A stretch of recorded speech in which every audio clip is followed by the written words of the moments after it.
Good, happy Sunday morning, everyone. October 6th, 2019.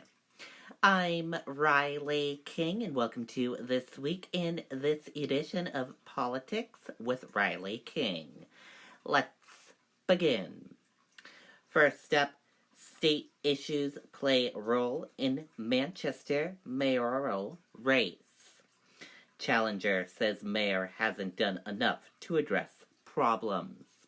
Let's take a listen to that video from WMUR News 9, Adam Sexton.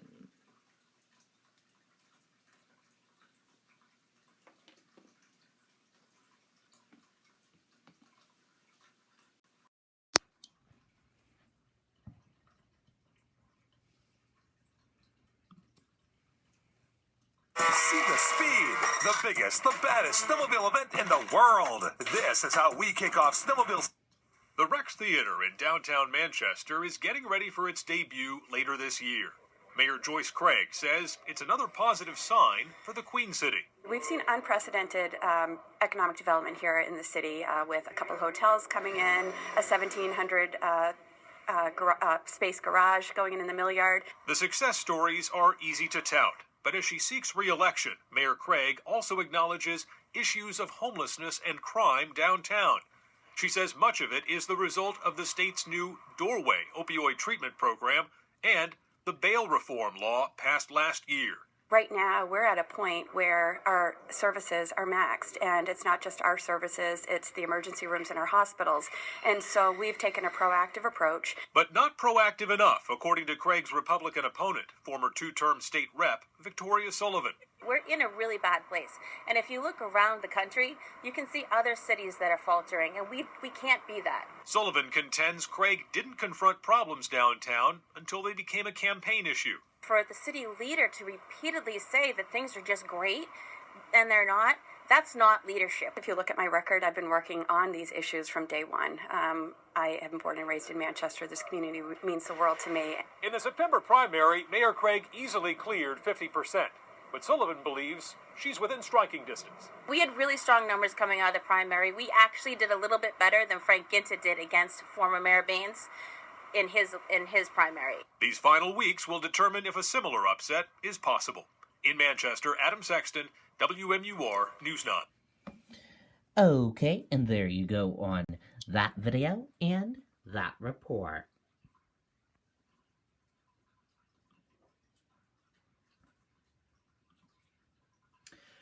Sununu says bipartisan group of lawmakers will review bail reform law.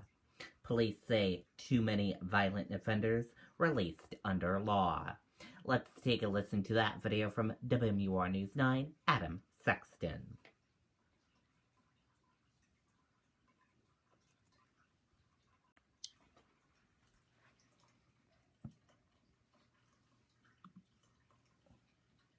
See the speed, the biggest, the baddest snowmobile event in the world. This is how we kick off snowmobile season.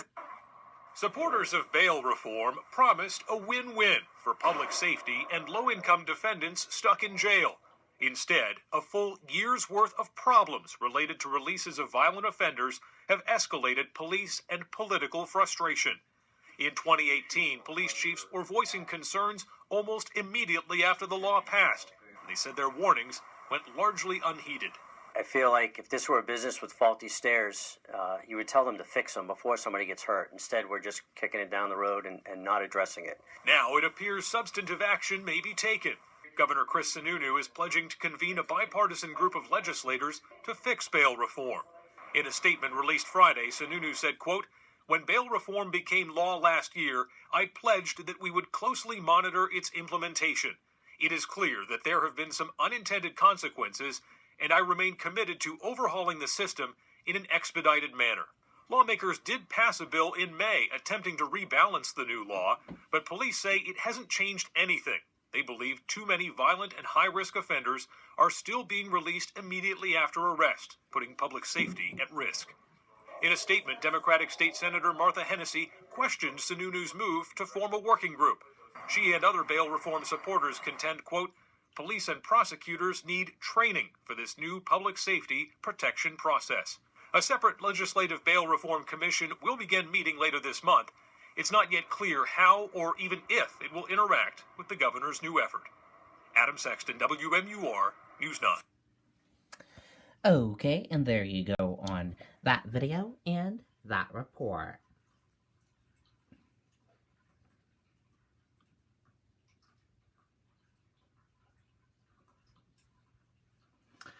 Warren raises $24.6 million in third quarter, just behind Sanders, far ahead of Biden.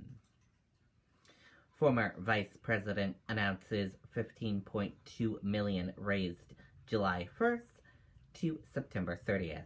Yang raised $10 million.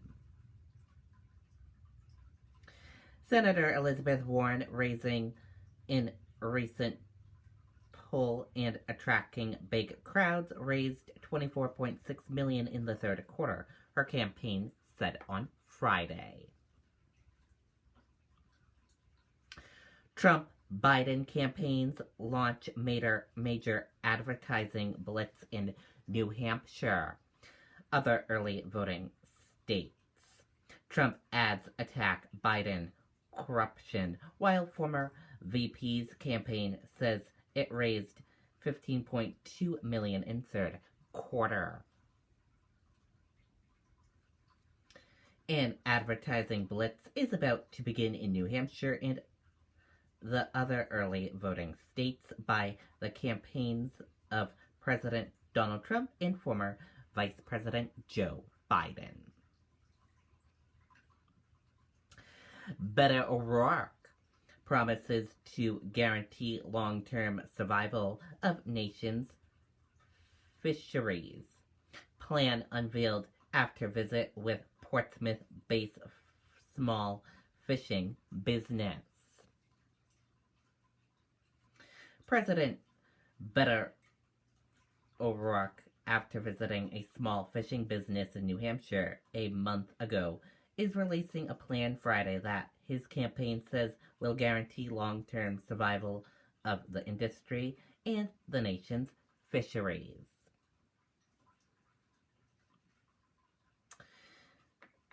And as you know, WMUR has been doing this series called 2020 Conversation with the Candidate series, and they finished the series, and let's take a look at the behind the scenes, how it went and got put together.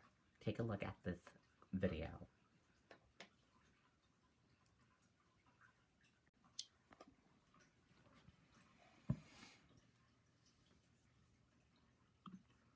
From the audience or your living room, these conversations seem pretty straightforward, but things are a little bit more hectic behind the scenes. Here's a look at what happens before, during, and after these conversations. Thank you to our studio audience. There you go. It is quite a process to set up, coordinate, and execute a presidential town hall forum. But for our conversation with the candidate series, it all starts here at WMUR's front door. Then candidate and staff are brought to the green room, where advisors can get some Wi-Fi and watch a live stream of the show. Here they can also check out all the signatures of the candidates who've come before, only a select few making it to the White House. Then it's a stop for makeup, getting a final briefing on format before a member of our production crew comes and pins this microphone on the candidate. They then make their way down this hallway to the main studio, where a photographer and videographer are waiting to get pictures before the show. Then we spend a few minutes one-on-one before the candidates face the real test, New Hampshire voters. We make the quick jump between studios to where dozens of undecided voters are waiting with questions on their most pressing issues. And then we let the audience take it away.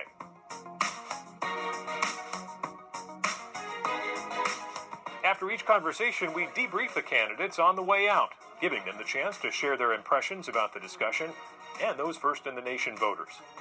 Sounds simple, but it's not. The scheduling and logistics for each production are complicated.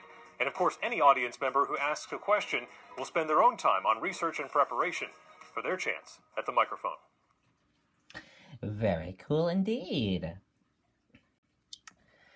And Adam Sexton and WMUR do a great job hosting Conversation with the Candidate series. Keep up the great work.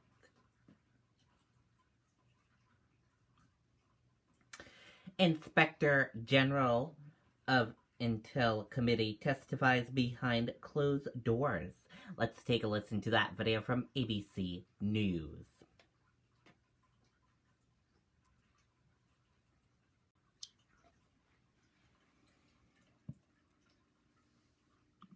The Inspector General for the Intelligence Community gave a deposition behind closed doors as House Democrats look to gather testimony from key witnesses. ABC's Kira Phillips has more for us. Good morning to you, Kira. Good morning, Eva. Well, as the president resists Democratic attempts to produce documents and administration witnesses for this impeachment inquiry, the clash between the two branches of government intensifies. For 7 long hours, the Inspector General of the Intel Community, Michael Atkinson, testified behind closed doors on Capitol Hill. It was Atkinson that deemed the whistleblower complaint at the center of the impeachment inquiry an urgent concern.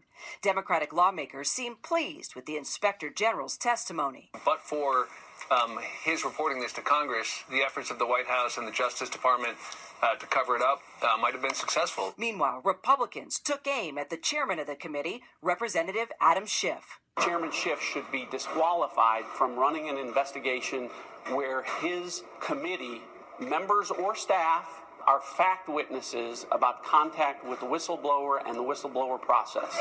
Democrats, though, are undeterred, now pursuing a new target in the Trump-Ukraine drama, Vice President Mike Pence.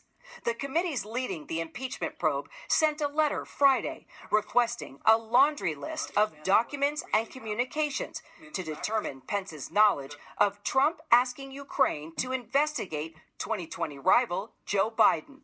The committee's also asking for requests, suggestions, proposals, or other communications surrounding the president's decision to not send his vice president to Zelensky's inauguration in May. Now, Pence's office is rejecting this demand, dismissing it as, quote, a do-nothing Democrats move, slamming the party for trying to call attention to what Pence's office termed a partisan impeachment. Dan? Kira, thank you so much. Kira Phillips on Capitol Hill for this morning. So much to talk about here. So let's bring in our ringer, ABC News chief political analyst Matthew Dowd. Matt, great to have you on set on a Saturday morning. Did you add this extra hour just because of what's going on? Yes, exactly. We want to give you room to breathe. So let's go back to this New York Times report that there may be a second whistleblower about to come forward. To you, what's the significance of this?